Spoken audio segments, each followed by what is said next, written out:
Now, when we start talking about addiction, I worked in medical research for a while, and I liked doing that. We used to give animals different drugs. And of course, when I was an addict, I liked the part of research where we gave animals things like morphine and THC, the active ingredient in marijuana. And so one of the things that I noticed in research was that some of the animals were a lot smarter than I was. And that was, it's a tough thing to handle. For example, we couldn't get little mice or rats to drink alcohol. They just wouldn't do it. We had one animal that would drink because we were trying to study what happens in people, in people's brains, and we were using rat models. And the only animal that we had for a while was a miniature pig. And when you got it drunk, it's such a mean drunk you couldn't handle it. So, we had to come up with some other way to get animals to be able to drink. But one thing animals will do, just about all of them, they'll use cocaine and methamphetamine till they kill themselves, till their heart literally explodes, or they go into repeated seizures and die. And I thought I'd share with you this a little experiment, and it deals with a drug in the brain that we're going to talk a lot about. And the name of this chemical in the brain is dopamine. Probably all of you have heard of dopamine, and it's sort of like Ferris Bueller on his day off, or Cyndi Lauper and the girls out having a little fun. It's the fun neurotransmitter in your brain. It's the one that makes sex feel good and what allows you to get off on drugs and get the buzz. Now, when we start looking at rats' brains, and when we had rats, and they would have sex, and we would measure how much dopamine elevated in their brains. And what we found was when they had sex, dopamine went up 200%. In other words, it doubled. And then we gave them cocaine. Went up 300%. So it was even better than sex. And then when we gave them methamphetamine, it went up 1,100%. Over 5 times more dopamine, more pleasure than sex. And so when you start to look at something like that, this is something that is very powerful in the brain. And what we learned from these rat brains is basically we could extrapolate that and understand that this happens in human brains. We're the same way. We'll choose methamphetamine, cocaine, drugs over everything. We'll choose it over our children. We'll choose it over our mates. We'll choose it over our freedom. We choose it over everything.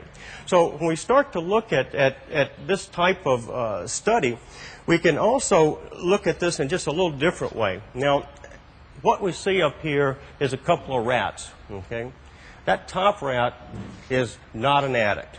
That rat is not addicted. That bottom rat is addicted, okay? Addicted to something like cocaine or methamphetamine.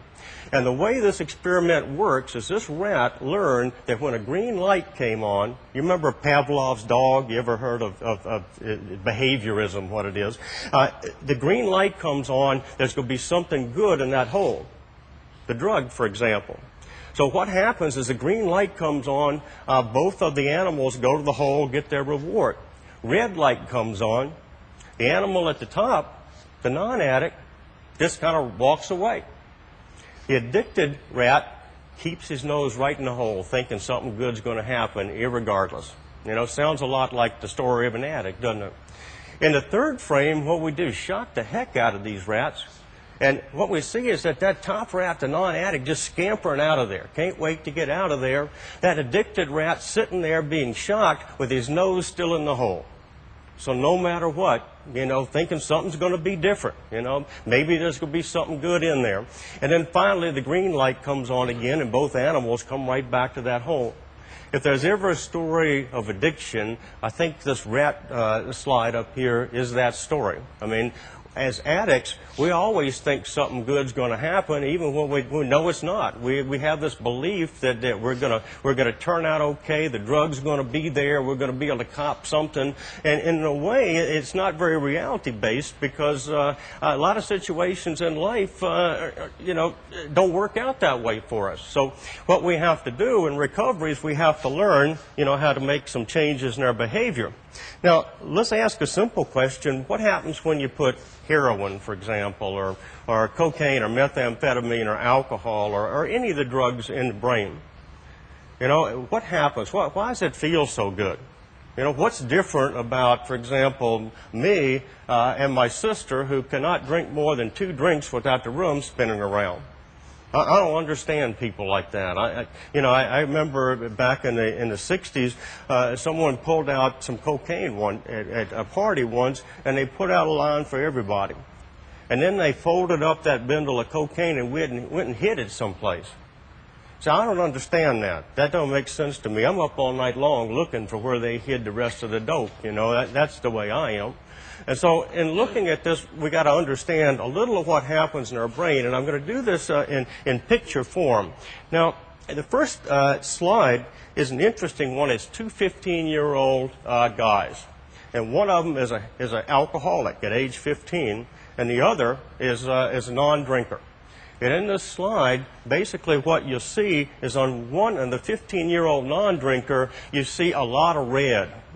And that red means that the brain's working. It's burning sugar. It's active. And in this particular scenario, teachers ask them to walk up to a chalkboard and do a math problem. Now, if you look at that non-addict's brain, that non-alcoholic brain, there's activity everywhere. Pretty good chance that guy's going to have a good shot at getting that math problem right. If you look at that 15-year-old heavy drinker, that alcoholic brain, there's hardly any red at all. There's nothing happening in that brain.